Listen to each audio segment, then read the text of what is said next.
Explorando os universos da mente humana. Podcast Psicoverso, com Danilo Montenegro.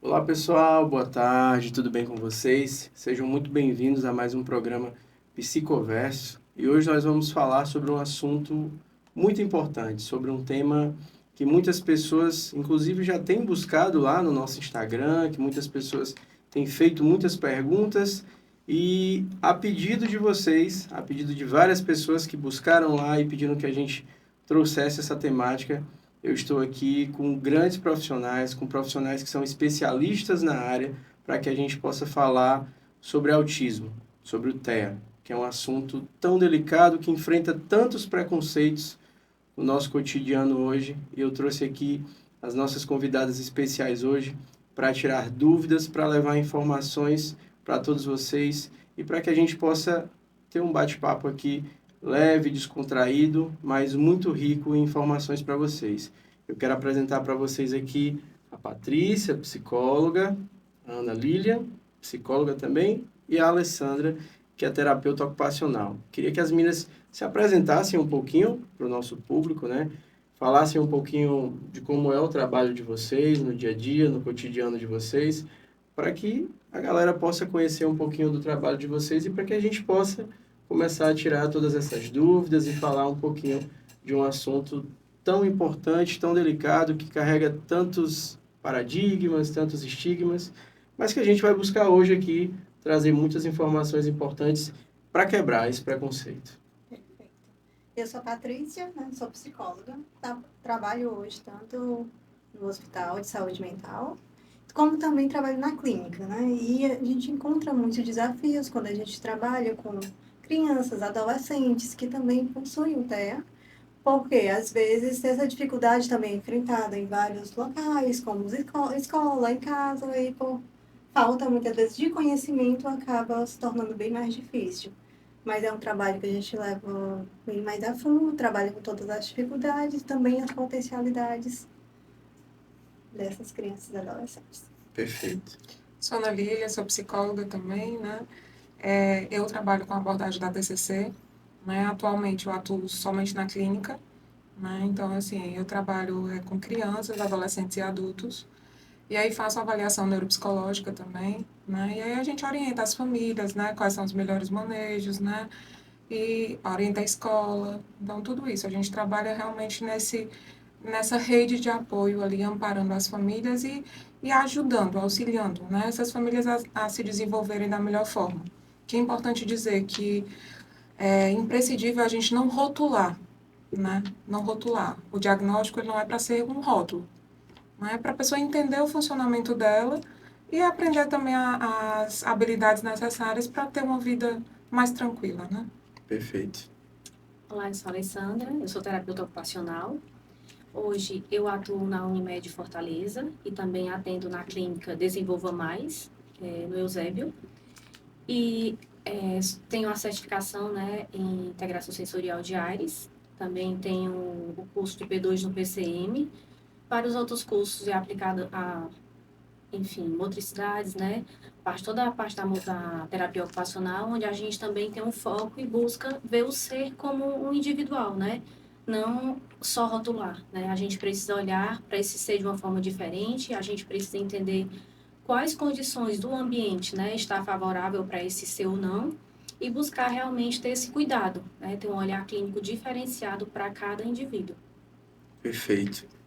E antes da gente entrar nos casos, antes da gente aprofundar um pouco mais sobre o tema, eu queria fazer uma pergunta para vocês, né, já para a gente ter esse norte. O que vocês gostariam que todas as pessoas entendessem sobre o autismo antes de qualquer coisa? Antes da gente iniciar, o que vocês gostariam que todos os nossos telespectadores eles compreendessem sobre o TEA?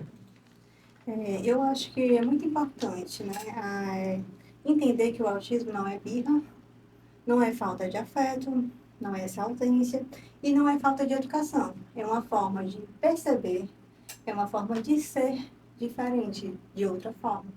E não, sim, como as pessoas acabam achando que é falta de educação. É muito mais além do que isso. É uma forma de se perceber. É uma forma de interagir diferente, de perceber as coisas diferente. E por isso é tão importante não rotular essas crianças. Eu acredito que uma das coisas, assim, que eu gostaria que todo mundo entendesse é que autismo não é doença, né? É um transtorno do neurodesenvolvimento que faz, né, como a Patrícia falou, faz com que o indivíduo ele perceba o mundo, né, e as interações dentro desse mundo de uma forma diferente, né, e que não tem cura. O que a gente vai conseguir, né, com o autista é ensinar para ele ferramentas, né, com que ele se desenvolva e que ele consiga viver, né, de uma forma mais plena, mas que não é doença e que não tem cura. Eu acho que é isso que é uma das coisas que eu acho mais importante. Maravilha. E só para complementar, né, que essas pessoas elas possam entender que cada um ele processa de uma forma diferente, né? Então o cérebro dessa pessoa às vezes está gritando por socorro, dependente do ambiente que esse paciente se encontra, que seja em escola, em casa, no shopping.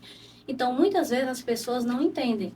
E a sociedade rotula, né? Que é a birra, como as meninas já falaram, porque é uma falta de educação, mas não é. Às vezes aquele paciente realmente está pedindo, né, uma ajuda, né, até o comportamento naquele momento talvez seja até uma forma, né, dele se comunicar e pedir esse socorro dentro dessa população. E assim, realmente a gente não tem como rotular esse paciente, né? Cada indivíduo, ele realmente é único e a gente precisa tratar, né, e olhar para ele de uma forma diferente. E trazer sempre um apoio, né, dentro daquele contexto que ele está. Né? Porque às vezes a gente fica assim, ele está, por exemplo, jogando no chão. Será que é só se jogar no chão? Será que é só essa birra? Não. Às vezes é algo dentro do processamento sensorial dele, fala um pouco da TO, está precisando dessa ajuda e ninguém naquele contexto, naquele momento, né, consegue intervir. E quando a gente entende isso, né, a gente tende a parar de tentar corrigir aquela pessoa e passar a compreendê-la. E uma coisa que eu percebo muito, assim, é que as pessoas, hoje em dia, tá como se fosse uma moda, né? Todo mundo hoje querendo ser diagnosticado com autismo. A maioria das pessoas buscam isso como é que eu posso dizer assim? Assim como o TDAH, por exemplo, sabe? Muita gente querendo ter TDAH. Muita As gente pessoas- querendo ser diagnosticada, né? Parece que tem uma necessidade de buscar algo para justificar alguns comportamentos, e aí muitas vezes acaba que elas não se compreendem e aí buscam de uma maneira totalmente desajustada, atrapalhada. É porque as pessoas, elas buscam através dos transtornos, né, através dos diagnósticos, desculpa, uma justificativa para certos comportamentos disfuncionais. E é por isso que é muito importante a gente perceber o que é realmente do transtorno e o que é comportamental, né? Então, assim, existe sim criança que tem o transtorno, né, que tem o TEA, e que tem alguns problemas comportamentais, que a família não impõe limites. Acontece? Sim. E aí é importantíssimo a gente entender o que é do transtorno e o que é realmente comportamental. Né? Então, assim, muitas pessoas buscam isso, buscam um amparo, né? Se eu tenho um diagnóstico, é muito mais fácil eu colocar aquela minha disfunção em cima daquele diagnóstico, a gente vê isso mais em adultos, né? Do que eu realmente fazer mudanças, né, no meu dia a dia, no meu cotidiano, nas minhas escolhas, para eu mudar esses comportamentos. E assim, é uma coisa bem interessante que eu costumo dizer, né? Que assim, que o autismo, ele não tem cara, ele tem um nome. Né? Cada ser, realmente, a gente precisa olhar, como a gente já citou aqui, né? Nesse individual, né? Qual a necessidade naquele momento, o que é que ele está precisando, qual é o tipo de ajuda, porque cada um vai responder de uma forma diferente. Né? Às vezes, o que está muito bom para mim pode não estar muito bom para você. Então, a gente precisa realmente ter um olhar para esse ser, né? E esse rótulo nem sempre, porque todos jogam-se no chão. Não é bem assim, né? Uns vai depender de ambientes, como a gente já falou aqui, da necessidade de cada um dentro do A contexto. forma como ele aprende a se regular, né? Eu acho que é muito sobre isso, né? Eu vejo que uma das maiores dificuldades das mães é conseguir, primeiro, como abre aspas aqui, aceitar, né? Tem muita gente que eu particularmente vi alguém próximo de mim passando por esse processo da não aceitação na visão dela. Ela demorou muito para aceitar a questão do diagnóstico. E aí, nessa demora que ela teve de aceitar o diagnóstico, ela acabou também deixando de levá-lo para os cuidados necessários, né? E aí, por outro lado, também tem muita mãe que tem uma dificuldade muito grande em perceber qual é o tipo de comportamento que eu preciso identificar para que eu possa entender que eu preciso levar aquela criança para buscar um diagnóstico e qual é o comportamento também que seria o normal de qualquer outra criança. Eu vejo que muitas vezes elas acabam se perdendo um pouco nisso, né? Para a gente entrar nessas questões, primeiro, queria perguntar para vocês, até de uma maneira mais simplista, para o pessoal que está em casa e que vai ter acesso a esse vídeo. O que é o TEA? Existe quantos tipos de TEA? Como é que funciona a questão do diagnóstico? Quais são os sinais para que as pessoas que estão nos acompanhando possam entender melhor? Como a gente já falou anteriormente, né, na realidade, é o aspecto, né? Então, é um intervalo. Então, assim, tem autistas que eles vão ter socialização zero, e aí não faz contato visual, falam muito pouco. Mas já tem outros que têm essa socialização muito exacerbada. Então, é aquele que abraça, que beija. Então, não existe um padrão a ser seguido, né? Então, como ela falou agora, vai depender muito realmente do indivíduo, né? E aí tem os sinais de alerta, né? Que aí, geralmente, ele vai ter alguns atrasos nos marcos de desenvolvimento, problemas maiores de regulação. Então, é uma criança que sofre mais com barulhos extremos, né? Uma criança que demora mais a aprender a falar, aprender a andar, né? Então, assim, ele vai trazer alguns sinais de alerta e que, por muitas vezes, né, as mães... Porque, assim, a gente tem que muito se colocar no local dessa mulher, né? Eu sei que hoje em dia vem se mudando muito e tudo, mas o peso maior ainda recai sobre a mãe, né? O peso desse cuidado sempre vai recair mais sobre a mulher. Então, você perceber, né, que o seu filho tem, né, uma neurotipicidade, né? E aí ele vai começar ali a demandar de um cuidado maior, fora o preconceito que essa mãe vai sofrer ali fora, né? As cobranças que vão ser exigidas dela. Então, isso faz com que ela evite, né? Então, vem a evitação mesmo, né? E aí, por isso que elas se afastam um pouquinho mais também. Perfeito. E como é que essa mãe, por exemplo, ela consegue identificar? Muitas vezes eu percebo que as mães elas começam a ter ali mais ou menos um norte quando aquela criança começa a apresentar uma certa dificuldade, digamos assim, um desenvolvimento um pouco mais tardio de algumas coisas. E aí como é que essa mãe ela consegue identificar isso? Existe uma forma de tentar antecipar, porque muitas vezes o que acontece? Existe digamos assim, uma cultura de que aquela criança ela tem um padrão, né? Com tanto tempo ela começa a engatinhar, com tanto tempo ela começa a andar, né? E aí as mães começam a perceber quando aquela criança ela foge um pouquinho desse padrão, né? Então, qual é o sinal que essas mães precisam ter? Porque muitas vezes elas conseguem perceber, mas às vezes elas algumas chegam, freiam, né? e aí acabam esperando um pouco mais, né? E aí é esse olhar mesmo nos marcos do desenvolvimento, né? Que é o andar, o falar, o engatinhar, as interações dessa criança com o mundo, geralmente eles são mais fechados. Assim, não existe um padrão, né? Não existe, todo autista vai ter esse sintoma, esse e esse. Não existe. Mas existem os sinais de alertas, né? Então, a criança que você vai chamar e ela não vai olhar com tanta rapidez, não vai responder tão rápido aos reflexos ali. Né? Então, assim, são esses sinais realmente que a mãe tem que ficar mais atenta. Né?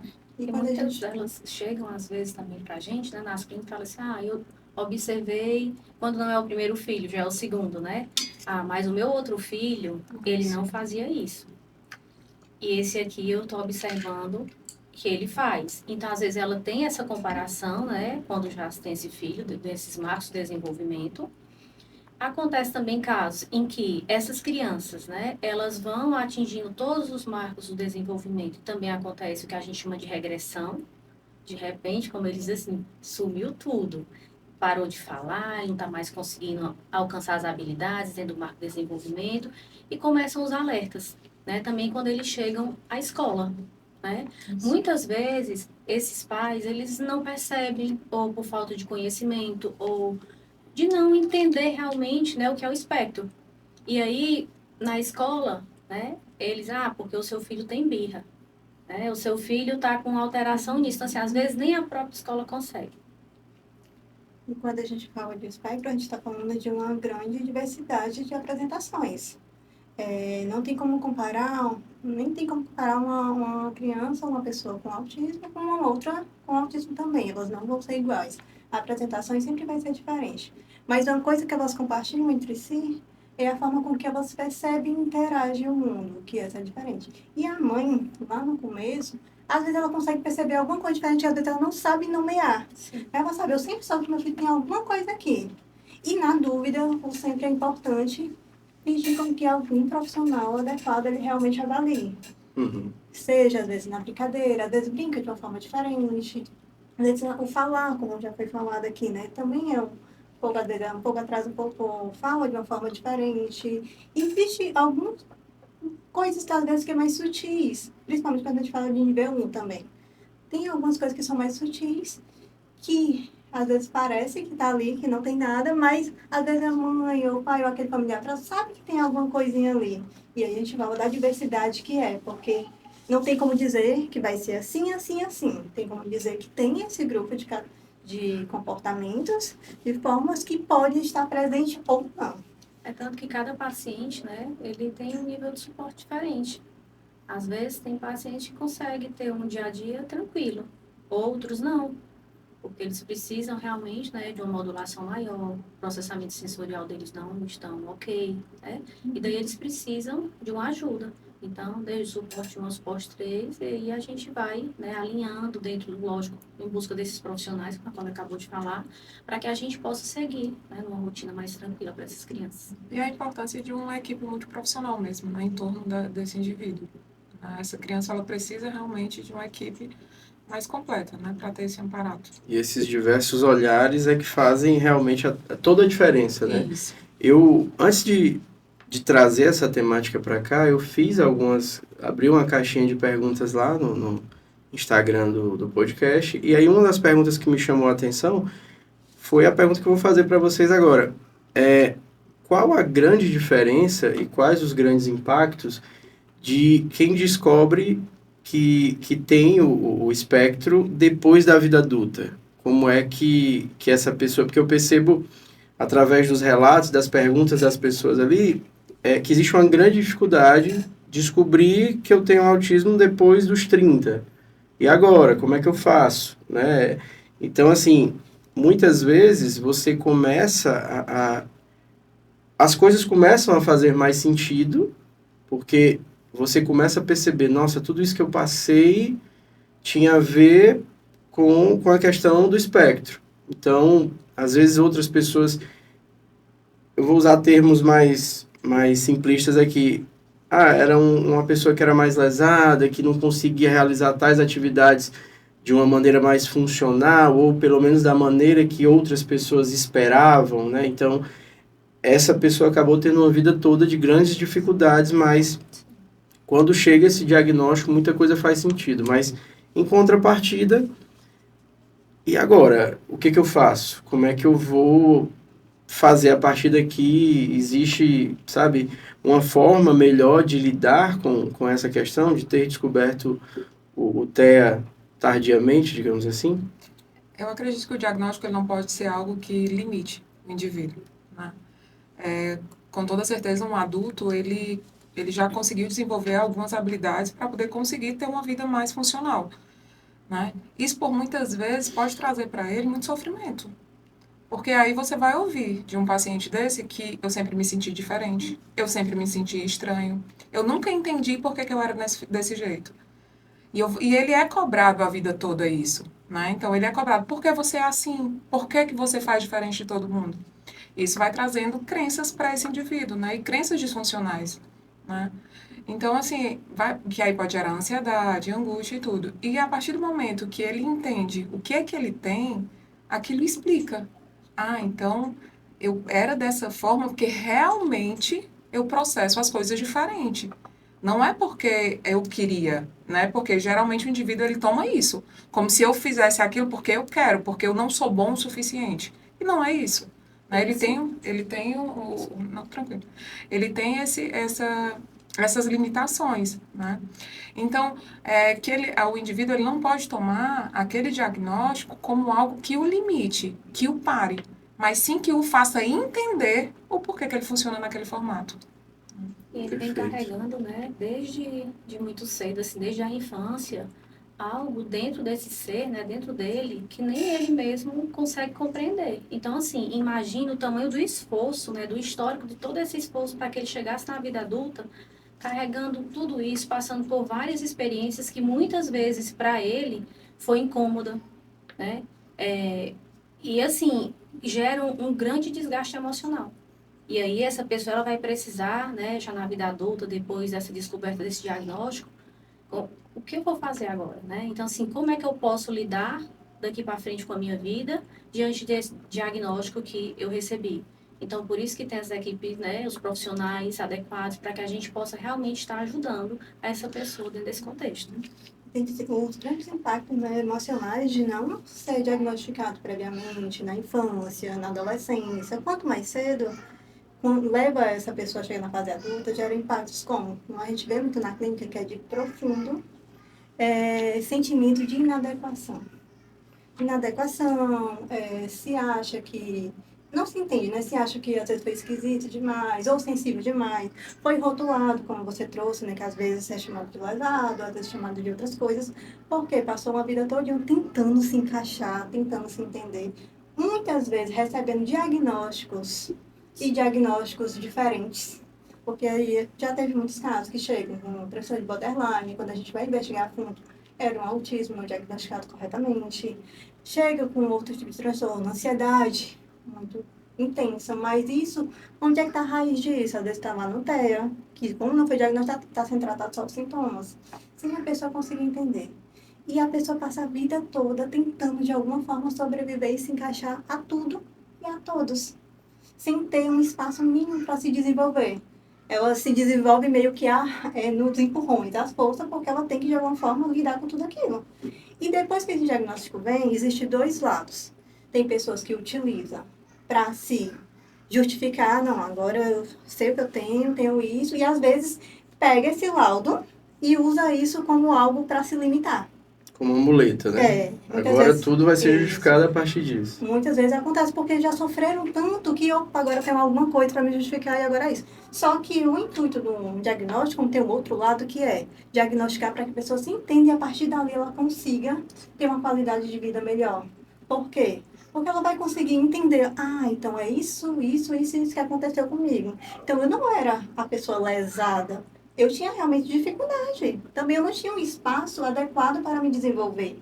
Então, isso faz com que ela revisite muitas coisas e, a partir dali, ela consiga traçar um novo caminho daqui para frente. Claro, vai precisar de ajuda, vai precisar de profissionais que ajudem nessa caminhada, tanto para poder também tirar muitas, como pode dizer assim, muitas questões emocionais que foram sendo desenvolvidas ao longo desses anos, como também daqui para frente ela consegue ser bem mais, ter uma vida bem mais promissora, porque ela vai saber até onde ela pode ir sem tanto sofrimento e o que ela consegue superar, adequando as situações, a vida, de acordo com a necessidade específica daquela pessoa. Então, os impactos do diagnóstico é grande na vida de alguém. Dentro da terapia ocupacional, né, a gente, enquanto terapeuta, a gente pode estar lá ajudando essa pessoa a organizar uma rotina, né, a fazer com que ela, de que forma é que eu posso estar nesse meio social, mas eu também preciso aqui ter minha pausa, meu descanso para que eu possa me reorganizar. Né? É tentar fazer com que ela siga uma vida, mas uma vida tranquila, no que é possível para ela. Porque às vezes a gente quer forçar. Você tem que fazer isso. Não é o ter que fazer. É o que é possível para a pessoa naquele momento. Né? O que dá para ela fazer.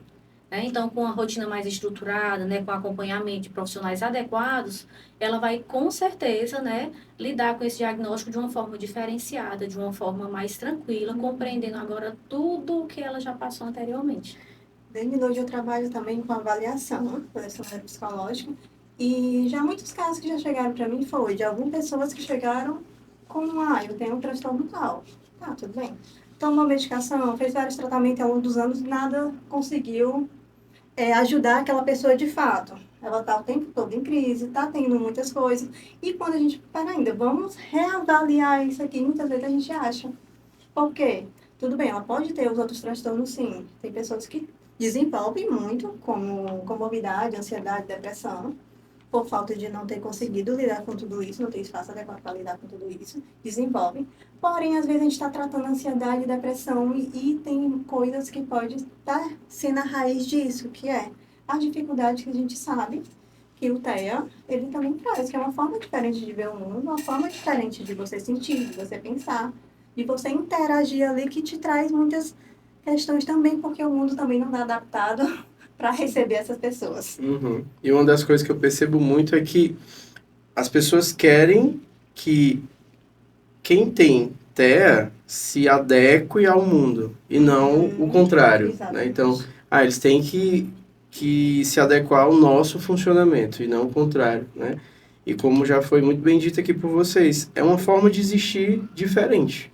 Então, quanto mais você se conhece, quanto mais você compreende como você funciona, melhor você vai conseguir se regular, né? Então, eu trouxe aqui alguns exemplos para que a gente fosse falando um pouquinho, alguns casos, e aí eu queria contar com a análise de vocês diante de cada um desses casos, porque eu acho bem interessante a visão, né, tanto das psicólogas quanto também da terapeuta ocupacional. Eu trouxe, eu acho que, uns 4 casos aqui para a gente analisar, porque eu acho bem bacana até para as pessoas entenderem melhor através de alguns casos. Eu quero começar trazendo aqui uma situação comum, né? O João, ele tem 6 anos e estuda em uma escola regular. Desde pequeno, ele já era visto como uma criança difícil. Na sala de aula, ele não consegue ficar sentado por muito tempo. Se levanta, anda pela sala, mexe nas coisas. Quando a professora chama a atenção, ele se irrita. Às vezes grita, às vezes chora. Os colegas começaram a evitá-lo. Alguns dizem que ele é estranho. A escola já chamou a mãe algumas vezes.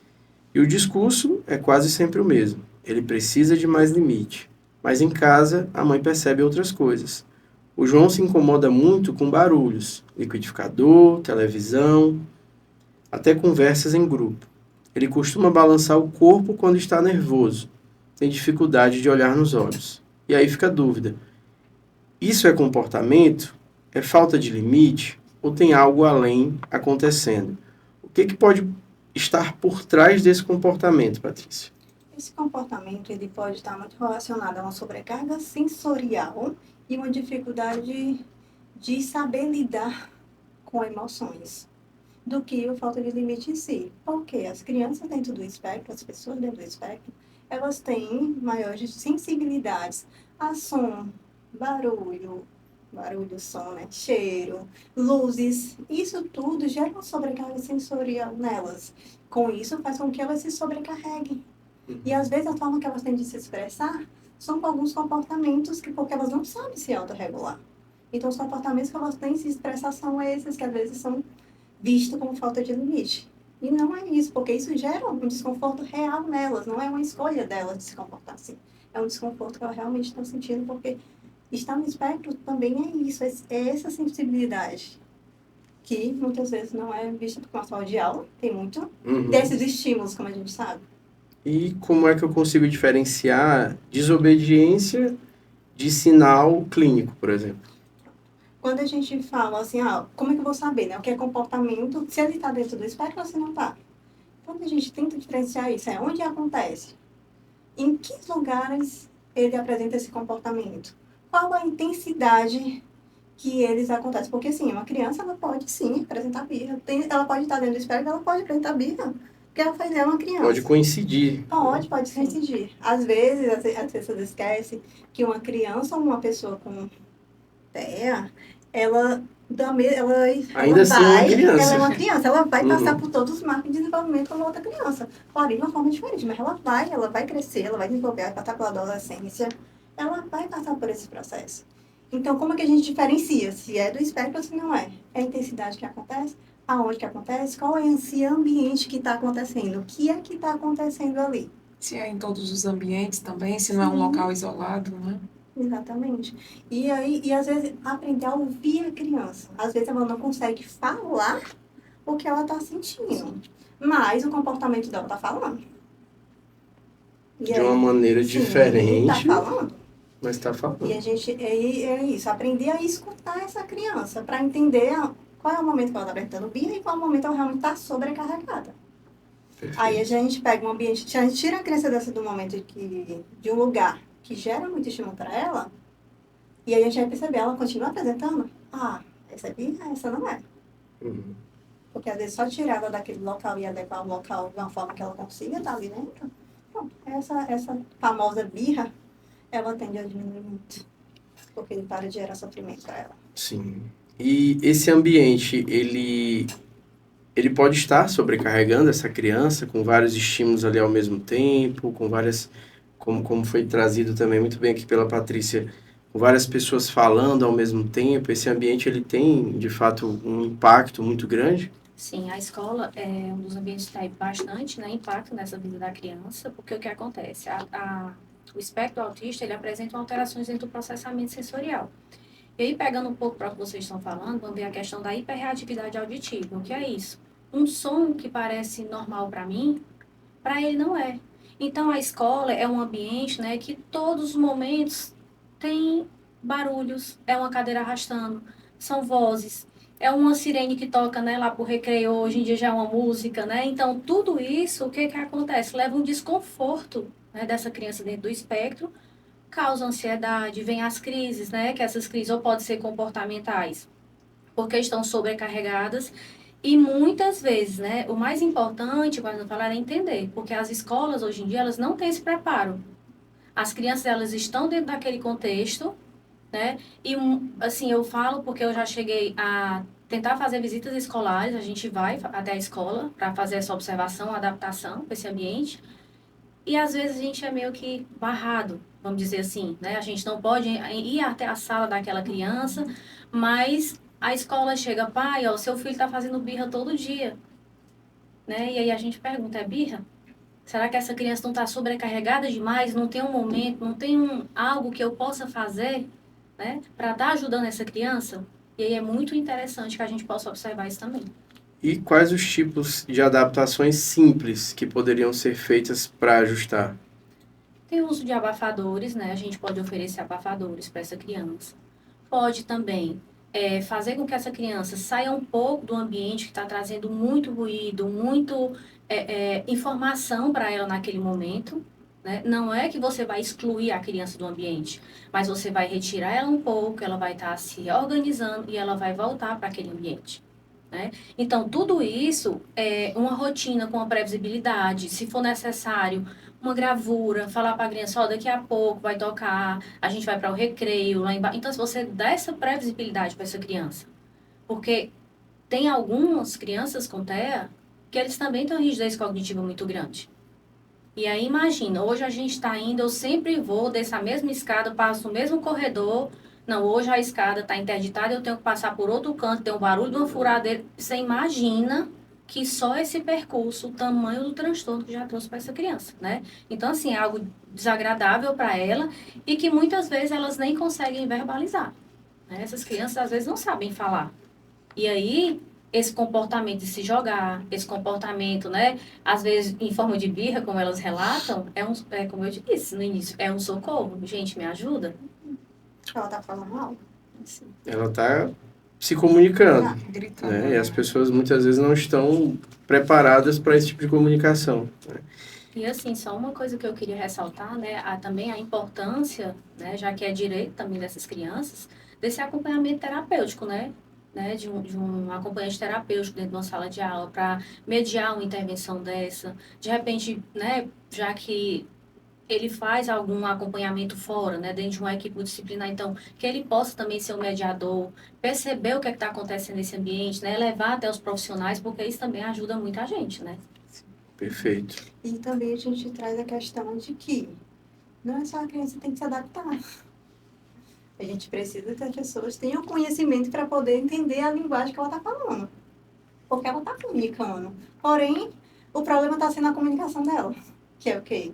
É em forma de choro, em forma de grito, em forma de se jogar no chão, em forma que às vezes bater.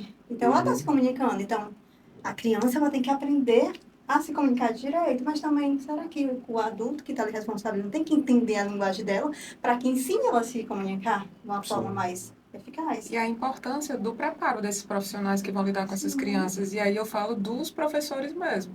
Né? Porque hoje em dia é imprescindível que esses professores eles tenham um treinamento específico, né? Para que realmente essa inclusão aconteça. Né? Que não seja só uma inclusão no papel. Né? Porque muitas vezes é colocada essa criança dentro ali daquele ambiente, mas o ambiente não está preparado de forma alguma para estar recebendo aquela criança. Né? E qual o impacto emocional de crescer sendo rotulado assim? Na TCC, né, que é a abordagem que eu trabalho, a gente acredita em crenças, né, em crenças que são colocadas. Então, a partir do momento que eu coloco para o tempo todo que você é desobediente, você faz birra, você é teimoso, quando eu falo isso constantemente com a criança, essa criança ela vai internalizar isso. Então, ela vai começar a se ver como inadequado. Eu estou errado sempre, né? E isso vai trazer um desconforto emocional para essa criança. Então, assim, isso, e aí na TCC, né, a gente diz que as nossas crenças, elas vão falar através dos nossos pensamentos que influenciam nos nossos comportamentos. Né? Então, muitas vezes, não é uma desobediência, como as meninas já colocaram aqui. Né? Na realidade, é só porque eu não estou conseguindo lidar com tudo aquilo ali que está em minha volta. E aí, quando eu fico batendo na tecla para aquela criança, você é teimoso, você é danado, você é chato. Gente, uma palavra de um adulto para uma criança tem um peso enorme. E aí, principalmente quando são meus cuidadores, né? Então, é importante a gente não rotular essas crianças, né? Não com essas palavras, porque senão ele vai internalizar aquilo e ele vai trazer essa crença de que eu sou inadequado e eu não me adapto a esse local. Eles constroem muito cedo essa imagem negativa de si, achando que eles sempre são problemas. Eu sou errado, eu tenho um problema. E muitas vezes não é falta de limite, é uma dificuldade real de lidar com o mundo e ao mesmo tempo você tá ali se comunicando, as pessoas não conseguem compreender como você tá pedindo ajuda e aí automaticamente a culpa volta para você que não sabe pedir ajuda. Então a forma como elas acabam assimilando isso acaba gerando essas crenças. Sim, e isso a gente está falando de crianças que conseguem falar, né? E quando o suporte é maior, né? Que a criança não consegue verbalizar. Então você imagina, como é que eu vou te explicar o que é que eu estou sentindo naquele momento se eu não consigo falar? Eu vou ter que procurar uma forma de fazer você entender que eu estou desconfortável. Então, essa criança ela vai procurar ali alguma forma realmente de colocar aquele sentimento ruim para fora, né? E com a ajuda de profissionais, né? Assim, quando eu procuro ajuda profissional, é onde é feito o trabalho em conjunto, com os profissionais e a família. Tanto trabalhando com essa criança, ensinando ela essa autorregulação, ela se comunicar, se expressar, lidar com tudo isso, como ensinando também a família também a entender essa linguagem, a aprender sobre o que é e poder ajudar da melhor forma. E não existe só também um tipo, né? Existem vários tipos. Queria que vocês explicassem também um pouquinho mais sobre isso, assim, quais são os tipos e como é que as famílias elas conseguem também identificar, porque muitos, inclusive nas próprias perguntas, tinham muitos questionamentos sobre estereotipias, por exemplo, né? Então, tinha um caso de uma criança que ficava colocando um animal em cima de uma estante e aí ela passava maior parte do tempo dançando e colocava um nome no animal e aí ficava repetindo. Então, ela tinha uma certa dificuldade em entender que aquilo dentro do que ela entendia como normal ou não. E tinha essa dificuldade realmente de poder lidar com isso, porque muitas vezes é exaustivo, a criança fica ali por muitas horas, né? E eu percebo que as famílias também têm uma certa dificuldade. Então, quais são os tipos e como é que eu também consigo identificar que comportamentos estão ligados a esses... Isso. O TEA, ele tem 3 níveis de suporte. Nível de suporte 1, 2 e 3. Quanto maior a necessidade de suporte, de ajuda de alguma outra pessoa para poder realmente conseguir fazer muitas atividades, muitas coisas. Quando a gente fala de estereotipia, muitas vezes, o que é? As pessoas ou os pais têm vergonha ou querem, para de fazer isso, às vezes fica se mexendo, se balançando. E aí o adulto, ele vai, se aquieta, para, não faz isso é feio.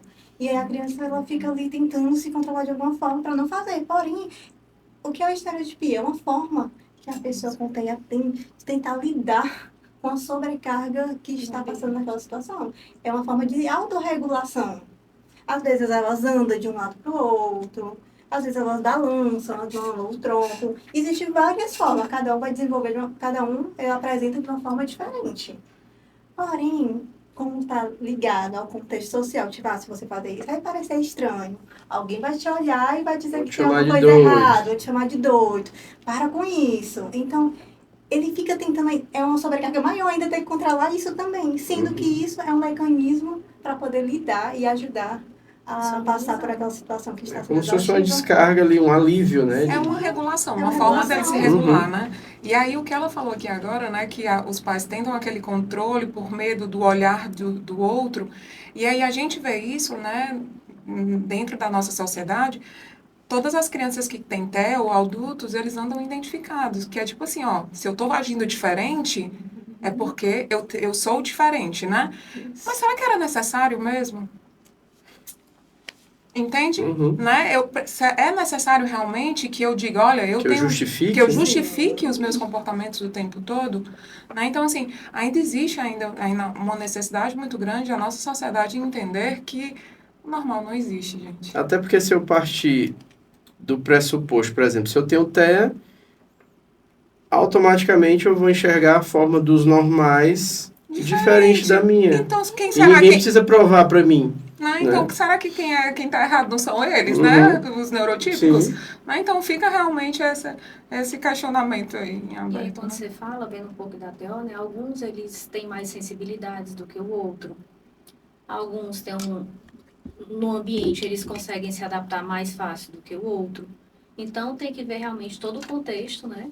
Para que a gente possa, aí, no caso, o médico desse diagnóstico e a questão do suporte. Então, como ela falou, quanto mais...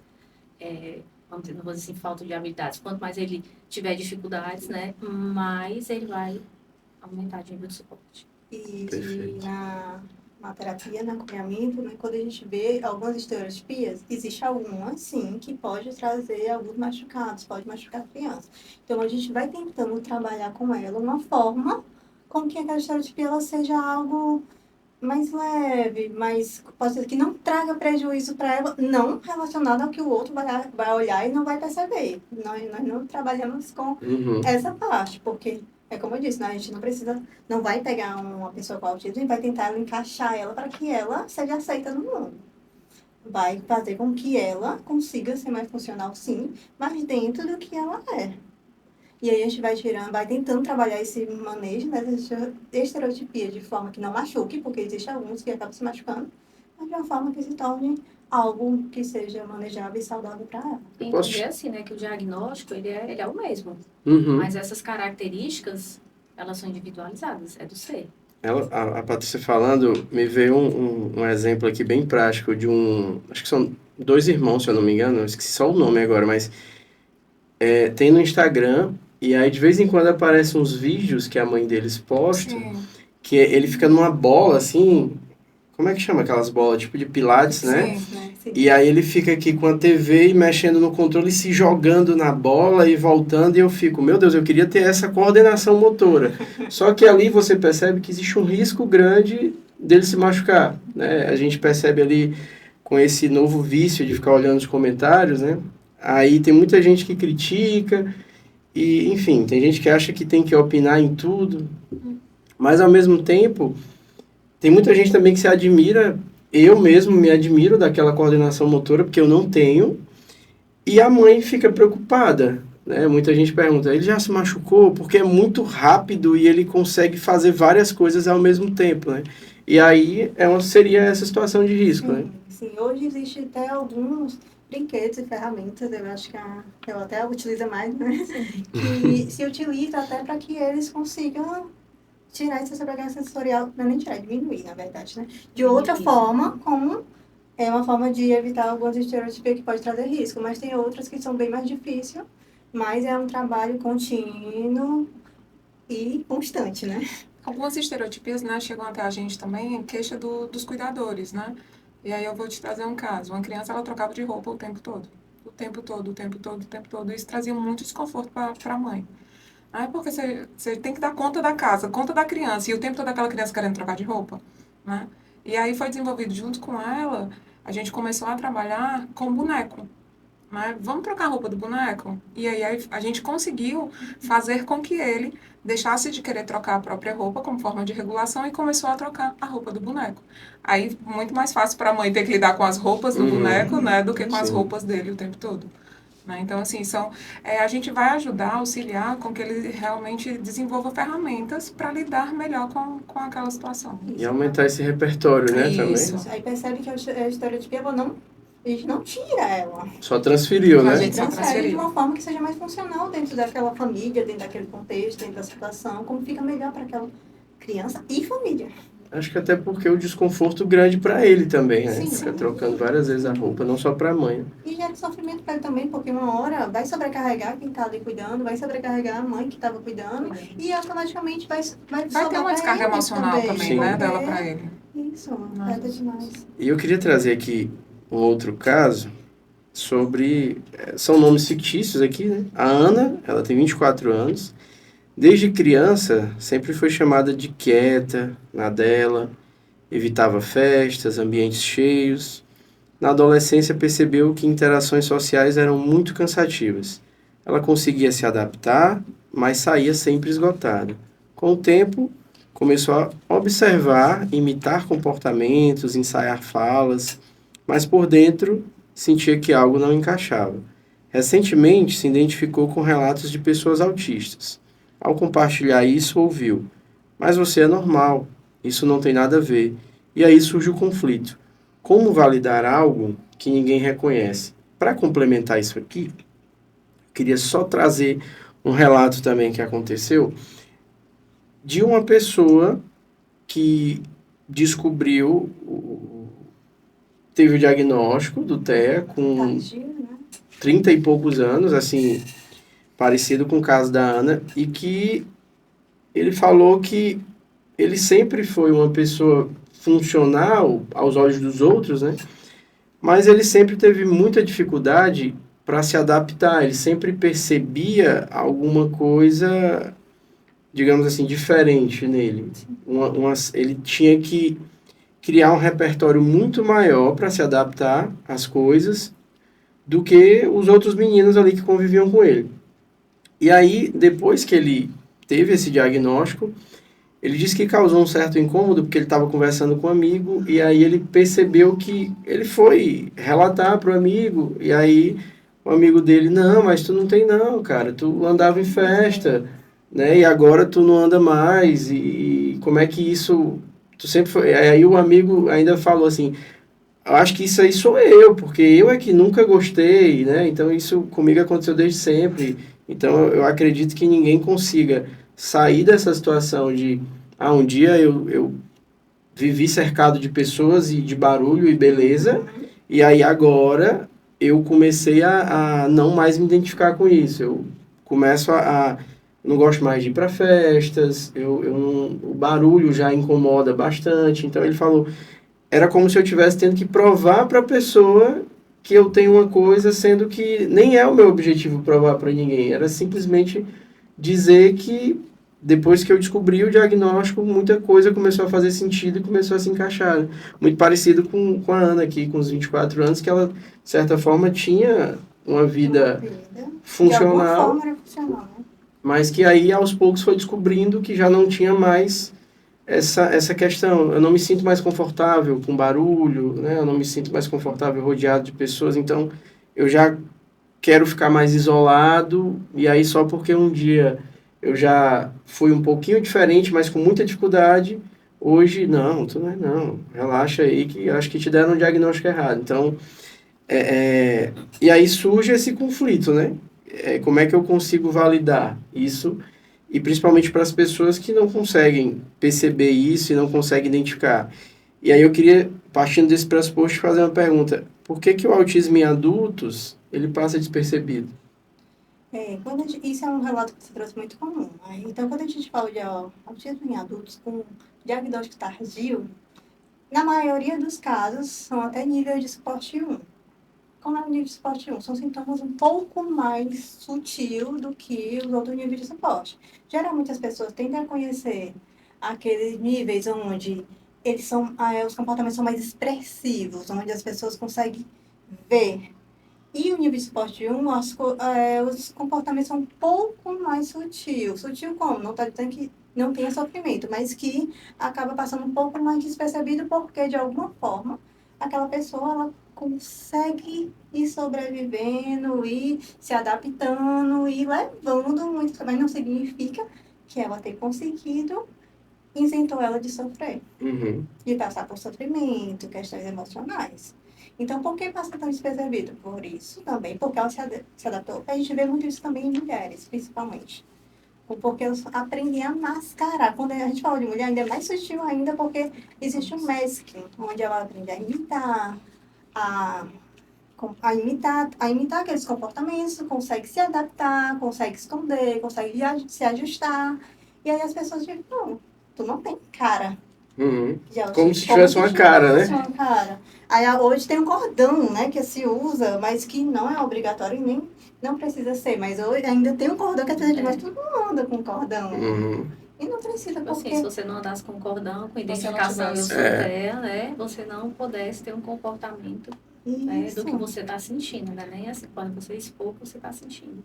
exatamente. E quando vem o diagnóstico na vida adulta, também ainda tem que enfrentar essa parte de que eu tenho que provar Que eu tenho. que eu tenho, sendo que profissionais capacitados já disseram Uhum, que eu tenho. Porque sim. às vezes nem a pessoa acredita, às vezes o profissional vai lá e dá o diagnóstico e a pessoa mesma ela não acredita por quê? Ela consegue trabalhar, ela consegue ir em uma festa, sim, ela consegue ir numa festa, consegue interagir, consegue fazer muitas coisas. Porém, como é esse conseguir? Como é esse interagir? Como é esse trabalhar? Como Qual o custo de conseguir, né? isso, e aí não quer dizer que a pessoa. E as pessoas acham que as pessoas com TEA não conseguem fazer nada disso. Muito pelo contrário, elas conseguem sim. É um esforço diário, né? Um Só que esforço aí constante, exatamente. uma sobrecarga realmente, tanto sensorial quanto emocional, que essa pessoa vai levando ali desde a infância até a vida adulta.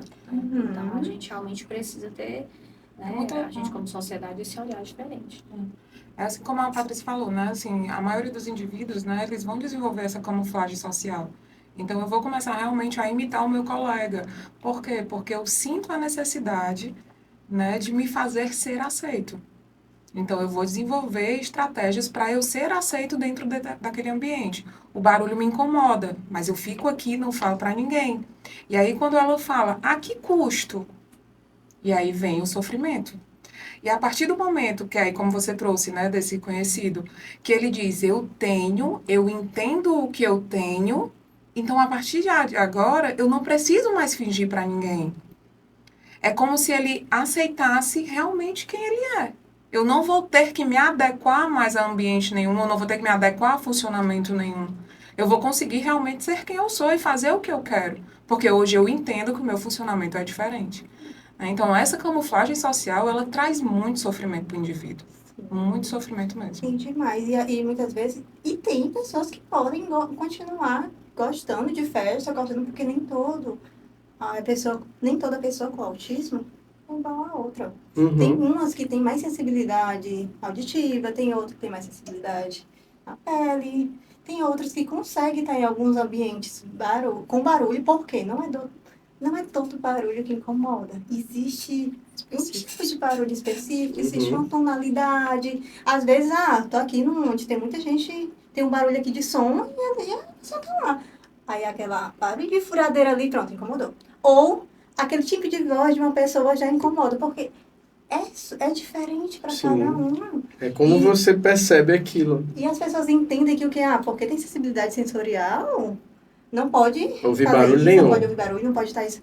Não, isso não é não é verdade. As Porque pessoas... não tem como comparar um É para mito ou é outro. verdade?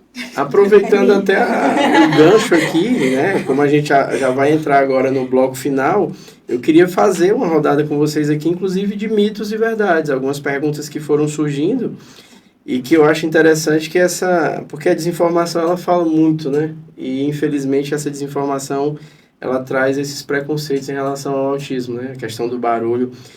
Tem pessoas que conseguem desenvolver um comportamento de estudar ouvindo música, mas aquele é o meu barulho. Eu gosto daquela música, mas de repente se eu estiver escutando um outro barulho já me incomoda. Então, isso tem muito a ver com essa percepção mesmo. E aí eu queria trazer esse bloquinho com vocês sobre essa questão dos mitos e verdades, né? Então, para todas vocês, autistas não têm empatia? Mito ou verdade? Mito, verdade. Mito. Na realidade, não é que ele não tem empatia, né? Mas muitas vezes ele não vai conseguir perceber, né, essa alteração no outro, digamos assim. Então, a partir do momento que ele percebe, ele tem empatia. Mas ele pode ter dificuldade na empatia cognitiva, que no caso é o perceber, né? Eu não percebo que você está triste, né? Então, realmente, aí vai ter essa diferenciação, né? Então, ele pode não perceber que você está triste, que você está zangado, mas a partir do momento que ele entende que você está passando por isso, ele tem sim a empatia. A dificuldade é de compreender. Isso, né? Depois que se compreender o compreende, outro. A aí... partir do momento que eu compreendo o outro, eu tenho sim, né, empatia. E assim, como é um espectro, tem muitos já que conseguem entender e sentem de forma bem intensa também, Aumentada. mas Uhum. às vezes não conseguem expressar e interpretar corretamente. Mas às vezes, de tanto praticar, de tanto se adaptar, às vezes, mesmo assim, eles ainda conseguem desenvolver sim. Perfeito. Eu acho que, assim, dependendo, né, desse ensinamento, do acompanhamento, tem pacientes, por exemplo, de suporte 1, que chega pra gente que consegue ter empatia de boa, ele consegue interagir com a gente, ele consegue interagir com pares, né? Então, como a gente vem falando, como é esse rótulo que a gente está colocando nessa pessoa? Né? Eles precisam perceber mais, né, esse ambiente. Tem uns que não conseguem. E aí a gente vai, através, né, dos profissionais, né, adequados, fazendo com que aquela criança passe a perceber, né, esse mundo de uma forma diferente, perceber o outro e ter essa interação. E quando a gente fala de adultos, que às vezes passaram até muito tempo sem o diagnóstico, quando chega no consultório, às vezes eles já estão sentindo bem mais. Por quê? Porque passaram a vida, não sinto nada, tem algum problema, e as pessoas, você é muito fria, é muito... E a pessoa se trabalhou tanto naquilo ali, que às vezes hoje já sente até demais, de uma forma até mais intensa ainda. Uhum. Perfeito. Essa aqui, sobre se todo autista é igual, vocês já foram respondendo, né, ao longo do programa, mas eu vou trocar essa por uma que, inclusive, trouxeram depois, que é se quem tem autismo tem dificuldade em entender metáfora. Mito ou verdade? O autista, ele tende a ser mais literal, né? Então, ele vai levar as coisas mais preto no branco, né? Então, eu vi até um memezinho, né, no Instagram, que era um carro dando ré, e aí o pai disse para a criança, quando bater, me avisa. E aí o pai foi bateu no muro, ele bateu. Né? Então, assim, o autista, ele tende, sim, a ser mais literal. Né? Ele vai levar as coisas... Então, quando você vai explicar algo para ele, você tem que realmente dizer aquilo que você quer que ele faça. Você não pode esperar que ele entenda nas entrelinhas. Né? Me dá só 1 minuto, ele vai contar. 1, Isso, 2, 3. isso. Aí você precisa dizer, olha, 1 minuto significa que eu preciso de um tempo. De um tempo, você né? vai ter que me esperar até eu terminar de fazer essa atividade, por exemplo. Porque às Né? vezes a gente evita, né? Sim. A gente espera 1 minuto, a gente Isso. espera, Né? A gente tenta falar isso para a criança ou de uma forma diferente, para que ele Isso. possa compreender, né, o que é esse esperar, o que a gente está E aí, por conta de muitas vezes da rigidez cognitiva, né, mudanças de algumas coisas vai trazer muito sofrimento. Então, se você disser, né, eu vou passar na sua casa às 18 horas, 18 horas, se eu não passar lá, isso vai causar um sofrimento muito grande, vai trazer ansiedade, né, então isso realmente é... Mas e se, por exemplo, se for o contrário, se ele conseguiu ali criar estratégias, desenvolver repertórios que ele consiga, por exemplo, entender tranquilamente a questão, não, me dá aí 1 minuto, e ele, não, de boa, eu entendi que é só esperar um tempo, que também não tem problema nenhum, né? Sim. Mas ao longo dos anos, eles vão passando por umas Isso. situações, tanto os que estão em acompanhamento, como também vão vivenciando várias coisas que eles vai fazendo parte do repertório dele. E esse realmente é o trabalho da família, da casa, da escola. À medida que eles vão se desenvolvendo, eles também vão adquirindo muitas coisas. Então, assim, quando você já tem uma metáfora que ele já está acostumado a ouvir, que ele já trabalhou isso ali, que já entendeu, ele vai conseguir entender. E que muitas vezes, se você tem um diagnóstico tardio, antes de você chegar no diagnóstico, muitas vezes você já Você tem que desenvolveu se muita virar. coisa. O ser humano, ele é adaptativo, né? Então, mesmo com as minhas dificuldades, eu vou procurar uma forma de sobreviver. Então, eu vou ter, sim, que desenvolver estratégias para lidar com aquela situação, para lidar com o outro, né? Então, assim, muitas vezes um colega meu contou uma piada, eu não ri. E aí por que eu não ri? Todo mundo tá rindo. E aí eu começo a prestar mais atenção naquilo ali. Não, então quer dizer que aquilo é engraçado? E aí eu vou desenvolvendo estratégias, né? Então, assim, mesmo indivíduos que não têm acompanhamento, criança, adolescente ou adulto, que não tem acompanhamento e o estímulo necessário, ele vai sim desenvolver seu próprio repertório. Pode ser que alguns repertórios sejam disfuncionais? Sim, né? Porque nada como algo direcionado, né? Eles vão aprendendo a respeitar Isso. os próprios limites, né? Isso. Tanto dessa questão dele sensorial, uma previsão de rotina para ele, né? Quando vier ter uma mudança, né? Que seja uma forma mais clara, mais objetiva. E aí eles vão conseguindo se adaptar a esse meio. Perfeito. E assim, não é que ele não consiga entender a metáfora, tem mais dificuldades. Isso. Uhum. E, às vezes, eles até acabam, de tanto trabalhar isso, eles acabam até criando a própria metáfora que é para poder treinar mais ainda. E aí a gente é que Faz fica parte. complicado de a gente Fica entender, boiando, viu? né? É. Uhum. Maravilha. E eu sei que você não perguntou se todo autista é igual, mas eu queria ainda Sim, claro. fazer até um limite. Se você conhecer uma pessoa autista, você conhece uma pessoa com autismo. Ela não é um parâmetro, né? Não, se você conhece outra pessoa com autismo, a outra pessoa é outra pessoa com autismo. Então, nenhuma é igual a outra. Nem Porque dentro. Porque nenhum indivíduo é igual ao outro. Sim. Né? E a gente está falando de seres humanos como outros qualquer. Né? Então não existe um padrão, não existe uma fórmula ali que a pessoa se encaixe. Porque isso é só generalizar. Isso. É como muitas vezes você pega, por exemplo, a ansiedade. A ansiedade é o diagnóstico, a ansiedade é a emoção, né? Quando ela não é disfuncional, mas ela se dá de várias maneiras diferentes. E aí a gente vai ilustrando. É a ponta do iceberg, mas tem um Sim. todo ali por baixo, né? Imerso ali. Isso. Né? E o que tem ali por baixo? Né? Uhum. E isso também faz, né, com que, você não parece autista. Você não parece que tem. Por quê? Porque eu tenho um amigo, a minha vizinha tem um filho, e não é assim. Assim, se um fala, o meu também fala, mas esse aqui tem estereótipo, não, esse aqui não é autista, mas esse aqui é como assim? Né? Uhum. Realmente é único. Cada ser, é tanto que para o tratamento, né, esse ser, ele deve ser olhado realmente de uma forma individualizada. Cada ser tem o seu acompanhamento, né, separado, tem as suas, vamos dizer assim, as suas metas, seus objetivos, né, para que a gente vá conseguindo realmente alcançar o que é necessário para aquele paciente. Então, eu não posso traçar um plano terapêutico para uma criança A e ser o mesmo para a criança B. Perfeito. Porque eles são diferentes. Precisa de um olhar realmente individualizado, né? E eu acho que o mais importante de tudo é a gente não tentar normatizar essas crianças, colocar elas dentro do padrão do normal. Isso causa um sofrimento E intenso assim, eu queria neles, fazer né? um parênteses também quando a gente fala de tratamento, né? A gente não pode esquecer desse contexto familiar. Né? A família, ela é primordial, pelo menos para mim eu vejo nesse formato, né? Dentro do acompanhamento dessas terapias.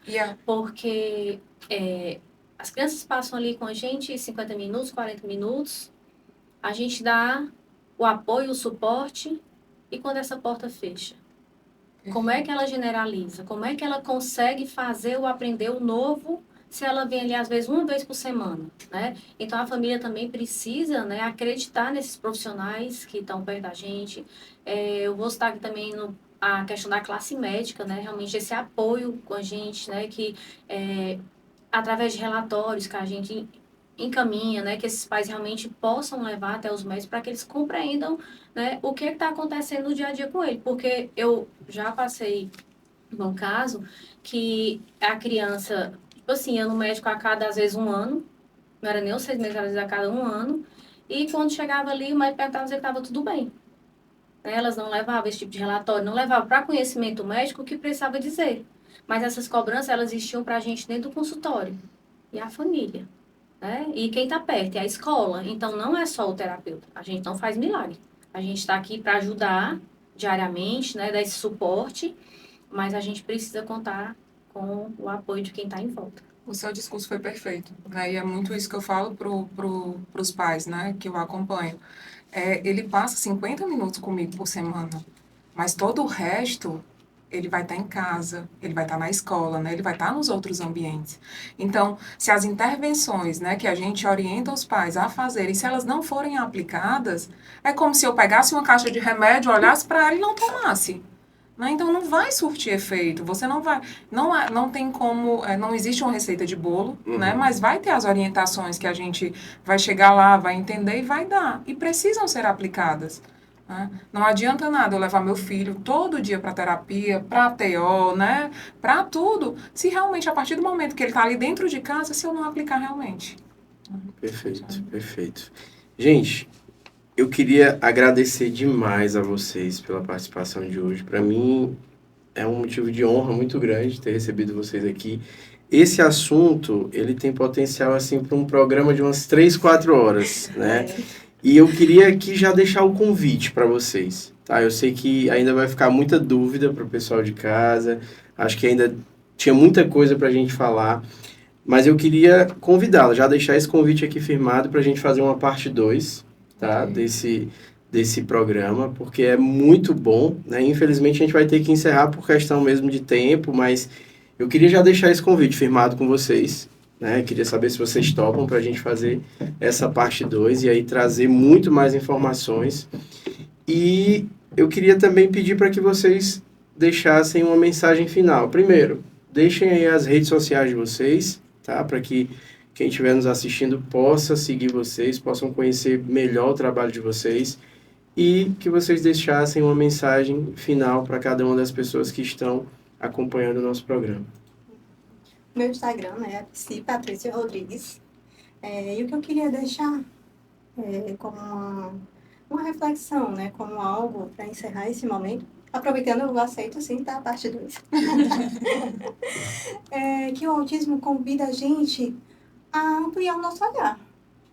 Que não se trata de pegar pessoas e encaixar o mundo, mas fazer com que o mundo ele crie formas e aceite formas diferentes de existir dentro dele. E o autismo convida a gente a fazer isso. O meu Instagram é @analily_psi. Né? Eu acredito, né, que a nossa sociedade ela precisa parar de padronizar. Não existe um padrão certo de existir, não existe um padrão certo de agir. Né? Eu costumo brincar assim com os meus pacientes adolescentes que a gente só não pode infringir a lei, né? Mas não existe o correto de ser. Cada indivíduo ele é único, né? Então, quando a sociedade ela impõe o normal, isso causa muito sofrimento, né? E para o indivíduo que ele tem o TEA, né, é um peso durante a vida toda, né? Então, que a gente torne essa vida deles mais leve, né? Porque na realidade não precisa ter esse peso todo. A minha rede social é Alessandra G, TO Infantil. E a mensagem que eu queria deixar para as pessoas é que essa inclusão realmente ela precisa ser uma inclusão de verdade. Né? Não é só você colocar junto a pessoa, é você realmente garantir que essa pessoa pode permanecer naquele local. Perfeito. Aceito também, viu, o convite. Faltou só ela, né? Pronto, perfeito. E a minha mensagem também que eu queria deixar para vocês, aproveitando aqui o gancho das meninas, é que o autismo ele não precisa ser corrigido, ele precisa ser compreendido. E quando a gente compreende isso, a gente não muda e nem melhora só a vida dessas pessoas. A gente evolui como seres humanos. Então, eu queria agradecer a cada um de vocês que está aqui nos acompanhando e o meu muito obrigado e uma ótima tarde. E aguardem a parte 2, viu? Tchau, tchau. Siga e compartilhe o podcast Psicoverso nas redes sociais. Podcast Psicoverso. Terça, 4 da tarde, na Sol Leste FM. E às 20 horas, no YouTube Psicoverso.